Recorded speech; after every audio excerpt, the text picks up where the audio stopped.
Folks, we're back. This is Steve Sanson and Jim Jonas with a special episode of Veterans in Politics. We're here live with Vem Miller's parents, Benji and Silva. But before we get to Vem Miller's parents, they're going to talk about the harassment by the LVMPD. But before we get to that, Jim, you have any rants? No, actually I don't. I'm very excited for this special episode. I want to thank both of you for coming in and being willing to be interviewed. It's going to be an interesting episode because one of the things, Stephen and I, despite popular belief, we're not advocates. We just want to get the word out and educate people. And that's why we've been doing this together for 17 years. So it'll be very educational. Understand, and one of the things in the intro is understand your rights. So you both are going to be able to explain some things to individuals that have, in my opinion, have had their rights violated. And it's going to be very interesting. And I don't like to talk that much. I like to learn. My thing has always been, I don't lose, I learn. Okay. So that's, and I just appreciate you both very much for coming in. Yeah. Silva, please, ladies first. Tell us a little bit about yourself. I'm Vem's mother, and my background is nursing.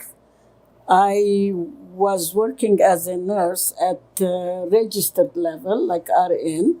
And I worked in emergency rooms, in operation rooms, in surgical rooms. So I had very exciting kind of profession in my life. And quick thinking was very important because once you have, the patient right in front of you, all you think about saving life. Saving life, and then people around you, like parents, husbands, spouses, relatives, they are in a very anxious mood. Mm-hmm. And while you are thinking critically about saving life, those parents, you have also to kind of put them in a peaceful and relaxing mood. Mm-hmm. So being relaxing and working towards keeping everyone relaxed and focusing on your profession, it takes a lot of thinking. I have saved lives in hospitals, in churches, in the streets, during private parties, you don't know when emergency happens. So on Sunday, I was in my room, a very small room. Hold on just a sec. Benji, could you give us a bio? And then we're going to get right back to you. Okay. I am Vem's father. And my profession has been, I'm a mostly university professor, and my specialization is economics and finance. And throughout my life, I'm now retired, but more than 50 years I've been in post-secondary and university education system. And together on Sunday, we had some unpleasant events that took place, and now my wife will explain, and then I will give my account. Sure. So if you don't mind, just for viewers and listeners, noticing some accent. So what country of origin are you both from? We're good with that. Okay. We're good with that. Okay. So, yeah. Silva, could you explain what happened Here in Las Vegas? In Las Vegas on Sunday, October the 13th, I was studying in my room, reading and taking notes. All of a sudden, I saw a flashlight. And the flashlight was very strong, and it was moving right and left. So I went to the direction of the window. The window was closed, but the abajur. Shades. The shades. Shades. Yeah, the shade was open. So I went towards the window. When I went towards the window, I saw this person with a flashlight and coming closer to the window. Because I lived in war country, Lebanon, and during the war, I was an RN in emergency room and medical room, and also the coronary care unit room, where we treated like heart patients. My mind almost went to this war in Lebanon. I said, is this real or it is not real? Is this like Halloween that came very early, or what is happening? Like my mind traveled very fast. And then when I heard this man saying, open the door, open the door, open the door, he came closer to the window and he knocked it. I went ahead and I closed the shade. Then my husband said, Silva, what is happening? I said, I don't know if this is a haunted house or a bad dream or we are in a war or it's a reality. Like my mind, like I'm so used to thinking like very hard to come to a solution. Like I always focus on solutions. He said, oh, the person is now at the front door and using this light. Open the door, open the door. We didn't communicate. Then he went towards we have a room close to the kitchen with a window. He went there. Then he went back to the room that I was studying. Finally, he left. In the morning, I saw a card with his name on it, telephone number, and email address. But there was no instruction. Like, he didn't say call me or email me. Okay. So I left it as is, and I didn't take any action. Do you remember his name?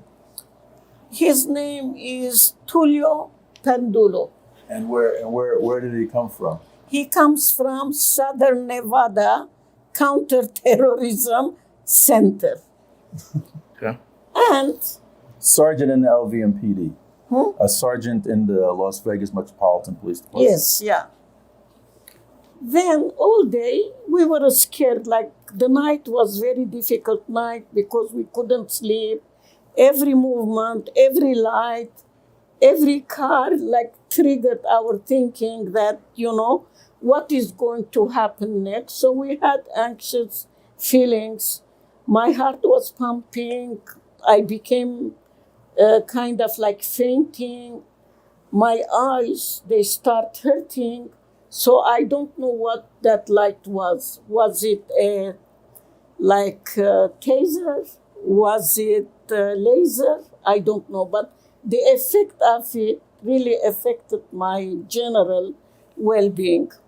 So we went to the kitchen close to 6 o'clock on Monday to prepare our dinner because Berge eats at 7 o'clock. He's diabetic, he eats like right under that. I went to the kitchen, he came after me. Then we heard, then I saw this light again. Like very strong knock. Then when I looked through the window, I saw, oh my God, like people in uniform. And then I saw many cars, but I didn't see What type of cars? Huh? What type of Police car, SUV. But I didn't see all the cars because there was a blockage, like the wall. And knock on every window, open the door, open the door. I said, why should I open the door? We need to do welfare check. I said, what about welfare check? He said, oh, your neighbors, they are so worried about you that they haven't seen you. I said, now you are hearing a real woman, a real man talking to you. I want to see your face, he said. This is why I want you to open the door. I opened the blind. I said, this is my face. He put this light again. The police officer. The police officer. I felt almost like being blind or getting something, my entire system.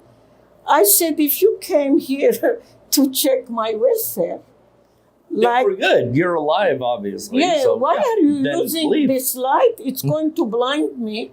Yeah. And I said, stop it, and I closed the blind. He kept asking my husband, what's your name, what's your name? My husband gave his name. I said, you are coming to my house. It's almost twice. Like, why are you asking his name? You must know where you are coming. And then I said, my thinking of welfare and your thinking of welfare, it's opposite. Right. Yep. I am not going to open the door for you. Right. He said, like a lover, like signaling me to open the door. I said, no, I'm not going to open the door. Meanwhile, Stephen came. And he said, don't you ever open the door. Good asset to have. He said good asset to have. Yeah, it's a good asset to have. He's very I just met him recently. I saw him in the past, but not, so much these few days. I thank you very much, honestly. Friends in need is a friend indeed. And thank you for serving our country, Thank you. Like you gave us peace of mind. You gave the children peace of mind. I thank you. So, again, they gave this light from the front door. I said to him, if I had only this area, the front door and a small living room, you would have damaged me by now with this light. Please, I said, I'm not going to open the door. And then the good news came from Steve. He said, now I'm walking towards your front door. Open the door to me because they are all gone. I said, how many? He said, about 7? 7 to 12 police officers. Yes, 7. So let me ask you this question. Did this encounter with Metro, did that come after Vem was arrested in California? Vem was released already. Vem called me 8 o'clock in the morning on Sunday. All right. And he keeps, informing me. Like we keep in touch together because I know what he does. Not everybody can do for a better living of our community. Yeah. So we follow each other. Okay. That night, I didn't see him after 5 p.m. Saturday. I said maybe he's busy with the rally. Then maybe he met friends. This is why. The more I looked at his social media, when I didn't see him, I started worrying about him. Then he called me, Mom, he said, I need your help. I was arrested, and he gave me the detail. So, but by Sunday night, when the policeman or the man in uniform came in, they already knew that Vem was released. They already knew that there was nothing serious. So they knew about it. If we think that, they didn't know about it on Sunday. Then what about Monday? Monday, it was all over in the newspaper, in the media, like television, YouTube, everywhere, that Vem was released. And they mentioned about 5,000 bail, but he didn't pay any bail, so that was false news. And before he left, he showed me his invitation. Before he left, he said, "Mom, I'm taking my gun with me." I said, "Be safe," because I believe in carrying gun. I was traveling once with them. We got hungry and we stood somewhere to have a bite. Sorry, Silva, I want to just stick to what happened No, here. why the gun is important. Yeah, but okay, just yeah. stick to what happened here. So your question, everybody knew Vem was released. Why did they come to bother us? What was their motive? And we are not part of what happened. So what did they expect from us? Then, if they needed to know how we feel, all it takes them to give us a call. We are worried. Are you safe? Is your husband safe? Do you need help? Not with 7 cars, 15, 16, after like senior citizen, that we have done nothing wrong. Personally, I don't even have a driving ticket, parking ticket, or a speeding ticket. I had the best insurance with the best price, and no citation, nothing. Clear record. I was discharged from nursing, I finished my service in nursing, not with one error, everything was done as perfect as possible. So still, I can't sleep. Still, it's a trauma. The war in Lebanon, the civil war, where I treated patients, we didn't even have gloves. You have a patient, you have to save the life. You don't look for gloves. Or when I had to do mouth-to-mouth resuscitation, it was direct mouth-to-mouth. We didn't have anything to use. Everything was kind of impossible to find. I'm more traumatized now than what I had seen with my eyes in the war. And I treated patients that they belong to different parties, different political parties. At times, I had no room but to put all of them in one room with different parties, and I want them. I don't want any fights. We work hard to save life. You don't fight here. When you get discharged, up to you. But here, you don't. So this was such a trauma, I really don't know how to deal with it. Every little noise, it's making me itchy. I haven't slept well. Just in between, when I get extremely exhausted during the day, I relax a little bit. But my mind, my eye, it's haunting me, this experience. Benji? Okay, I can briefly go over the episodes. It started Sunday evening, as my wife said, roughly around 7 p.m., when our doorbell rang. Now, because we live in a gated community and there is a security guard, always if somebody is going to visit us, they call us and notify us. So I started getting worried, who is this person that is ringing our bell and knocking on the door quite strongly, almost at the tune of breaking it. And also, as she said, he was directing flashlight inside, looking, and then went to the windows and started knocking on the windows. This episode took about 10-15 minutes, but we hid in the kitchen. And when he left, afterwards, we could get some sleep, try to get some sleep. The next morning, we saw a card, a policeman's card from Metropolis, and it specifically stated that this is a counter-terrorism office. I said, what the hell is going on? Counter-terrorism? Why did they come to our house?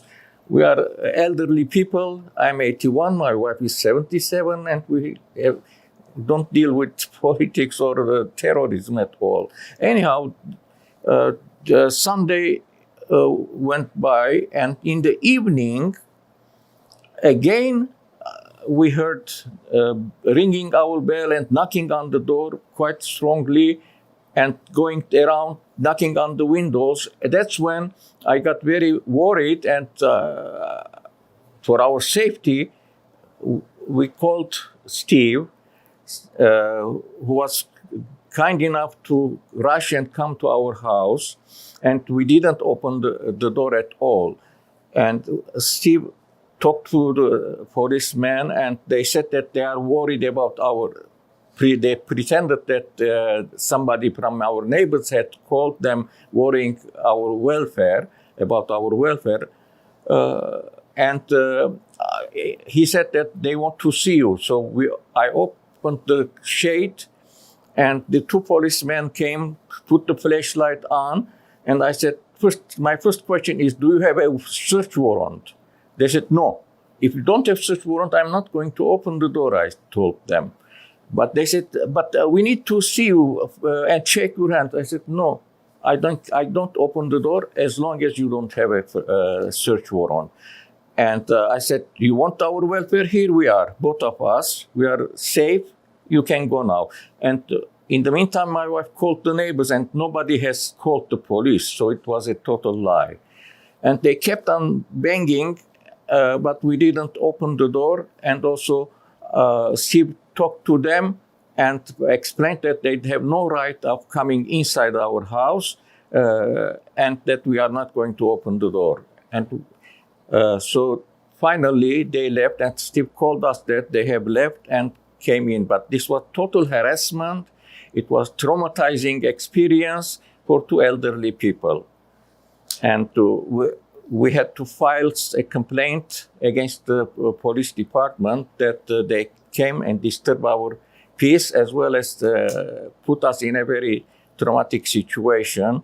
And we are having now nightmares, also unable to go have peaceful sleep for the last few days. Thank you. So, Jim, I'm more like the host and the witness at the same time. So, let me explain my point of view, what took place on that particular night. Van Miller's parents contacted me on Sunday, telling me that they received a business card on their door from a Metropolitan Police Officer Sergeant in the Anti-Terrorism Task Force. At this time, their son was already released from jail. At this time, FBI said that there was nothing founded here, and there was no case of any type of attempted assassination on the president, that it was unfounded.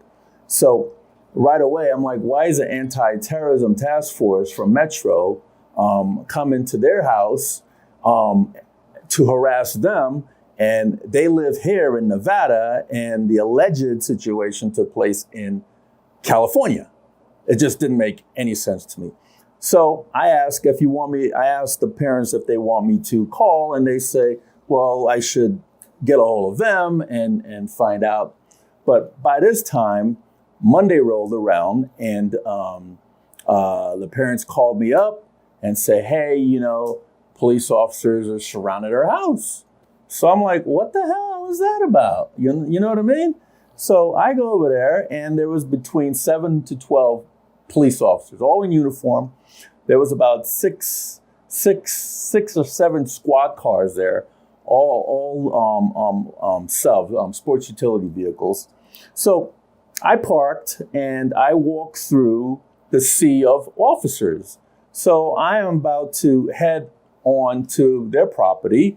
And one of the cops, Sergeant LeGraw, capital L, small letter E, capital GROW. Whoa, whoa, whoa, whoa, whoa, where you going? Where you going? I'm like, what do you mean where I'm going? Where you going? I'm like, I'm going over here to this house. Why, do you know them? I said, apparently. Why, if I didn't know them, why would I be going there? I went through 2 gates, 2 security gates to get here. Of course I know them. Well, you can't go. You got to come off the property. I'm like, what is this, a crime scene? What do you mean I got to come off the property?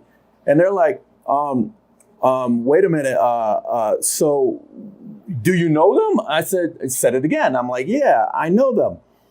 What do I got to get off the property? There's no yellow tape here. What's going on? Well, we're here for a welfare check. I said, a welfare check? I just spoke to them.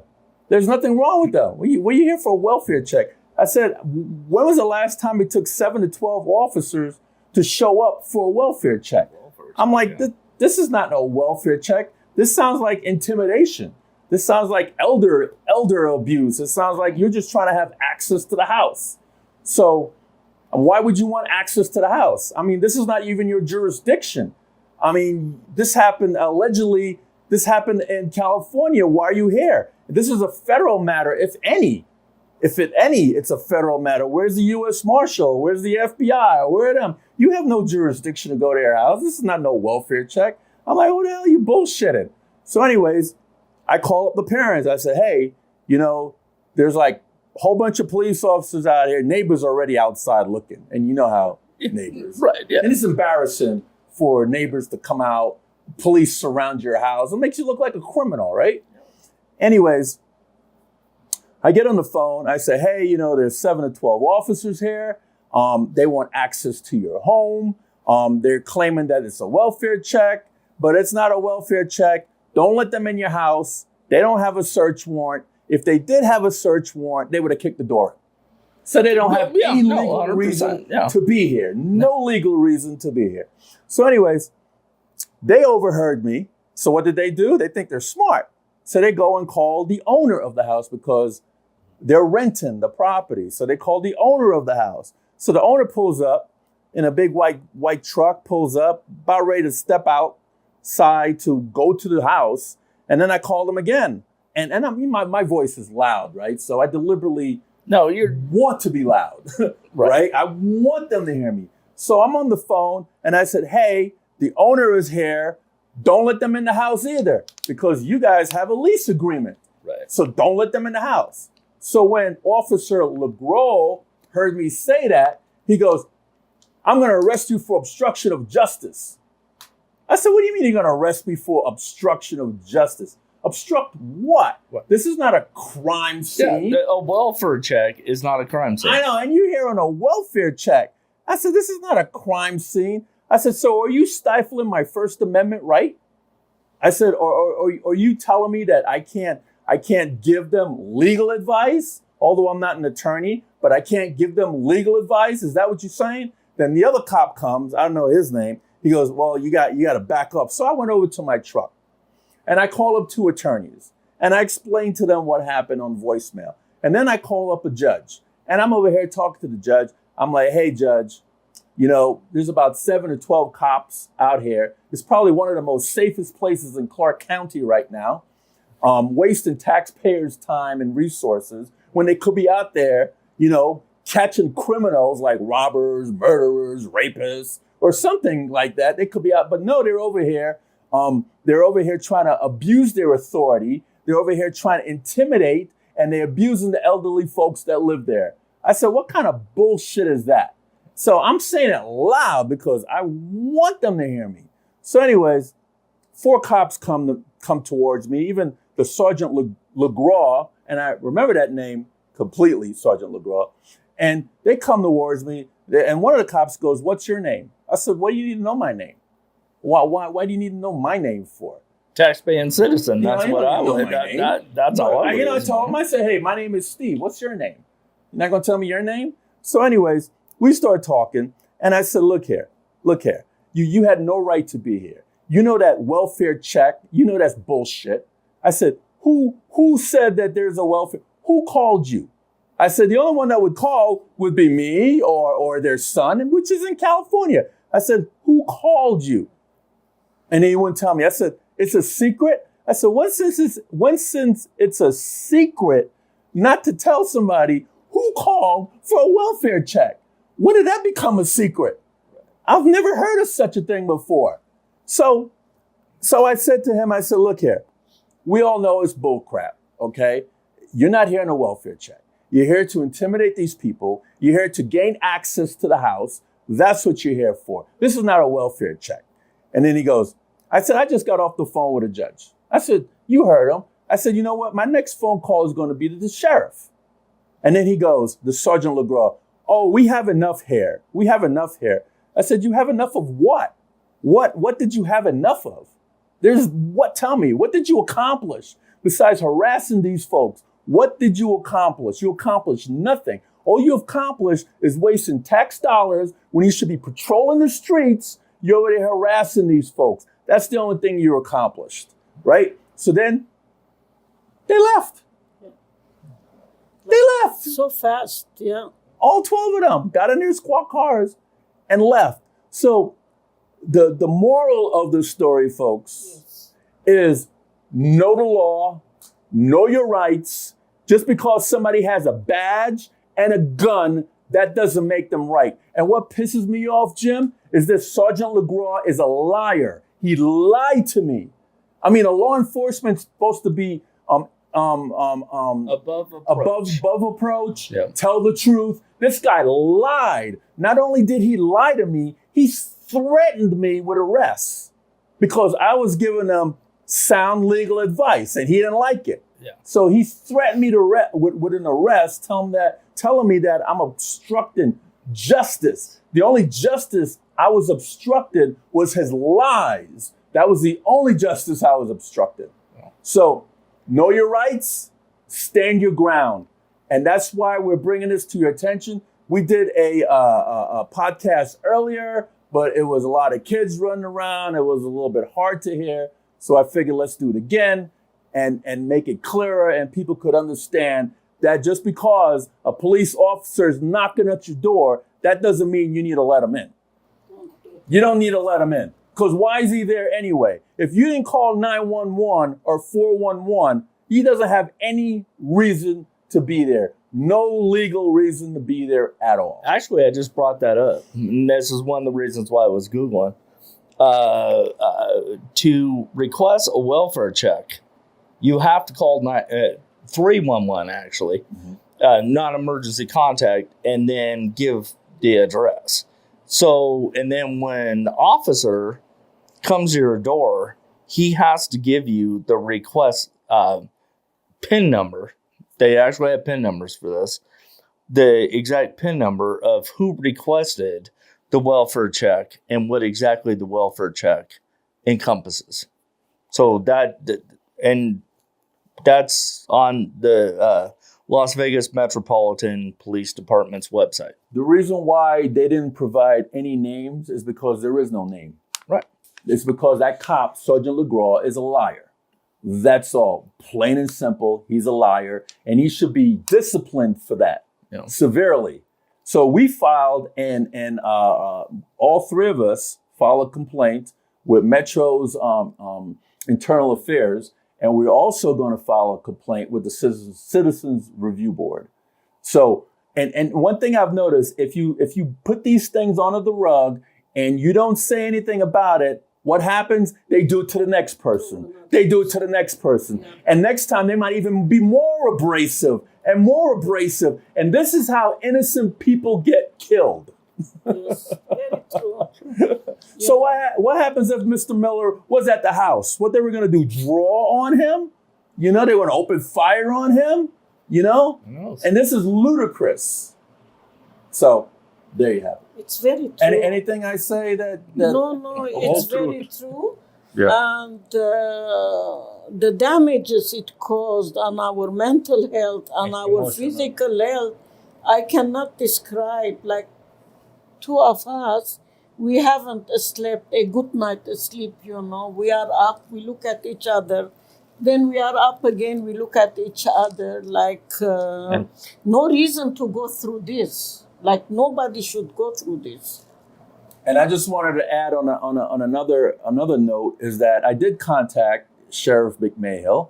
He explained he was out of town, and I did do a verbal complaint. He explained that he has elevated the complaint to his chief, and he also explained that the cops will not be at these folks' home again unless they call the cops. They're not going to like voluntarily show up unexpectedly, unannounced. So, Sheriff McMahill, thank you so much for doing that. You're a great sheriff. Keep doing what you're doing. Okay. Thank So, you have anything else, sir? No. Maybe I should say that. You could say it. I can say Yeah. about them that the FBI and Secret Service immediately dismissed that there was any assassination attempt. On top of it, Attorney General said that Trump was okay, nothing happened to him, and this person was working, Val Mueller was working for Trump. And he had a genuine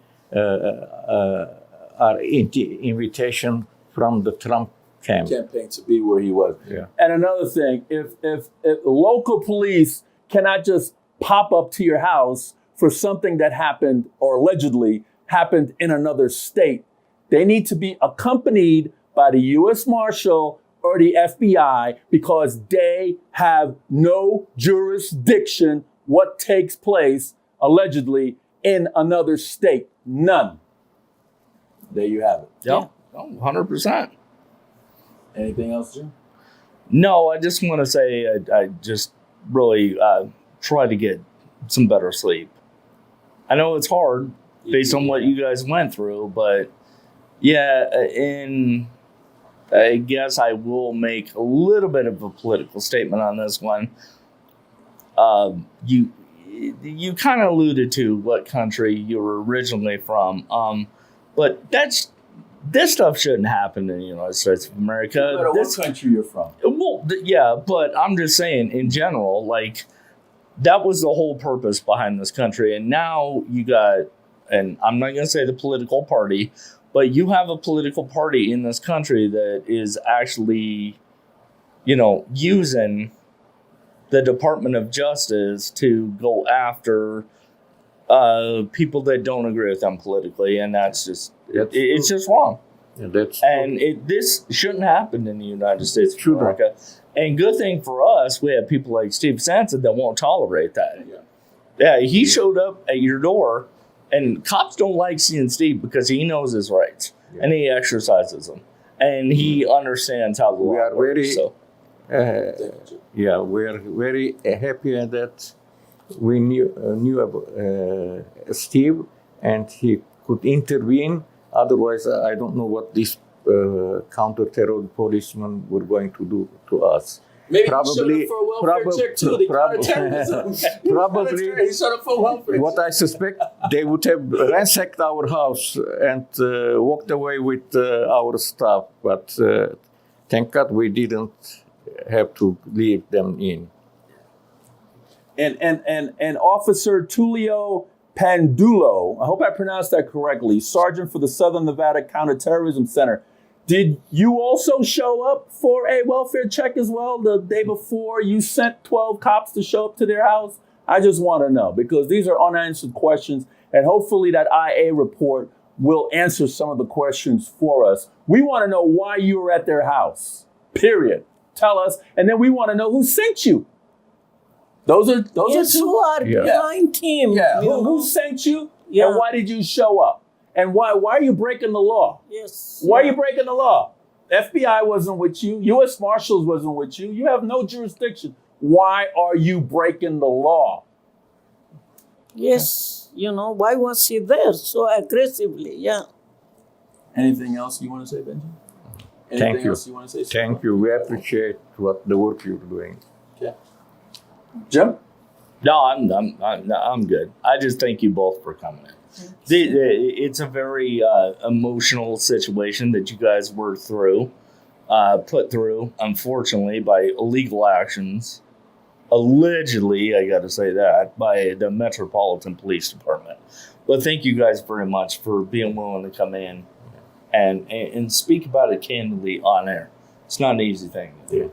So thank you both very much. Well, Jim, thank you for Thank coming you. in on this special episode. Benji, Silva, Thank you. thank you so much for being on the show, being brave souls to come and do it. And Sergeant LeGras, Metropolitan Police Station, you should be charged with elderly abuse as well. This is Steve Sampson, Jim Jonas of Veterans in Politics.